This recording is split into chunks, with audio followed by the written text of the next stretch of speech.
Xiyonatni bilib qolgan ayol shok holatida o'ziga qarshi ishlaydigan 3 ta xatoga yo'l qo'yadi. Birinchisi, gumonlarini yoki isbotlarini to'g'ridan to'g'ri eriga aytadi. Bu bilan o'zini oldida faqat 2 ta yo'l qoldiradi. U ham bo'lsa, ketish yoki mag'lub bo'lib qolish. Ikkinchisi, erini ma'shuqasi yoki uni yaqinlarini topib, xiyonatga oydinlik kiritishga harakat qiladi. Bu bilan ma'shuqaga va unga taalluqli bo'lgan insonlarga o'ta muhimlik berib qo'yasiz.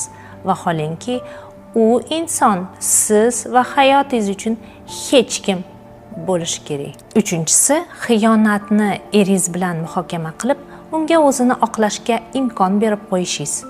Bunday qilganingizda eringiz xiyonat qilishi siz uchun norma deb o'ylab qoladi. Xiyonatga uchrab bu vaziyatdan g'olib bo'lib chiqishni sirlarini keyingi reelslarda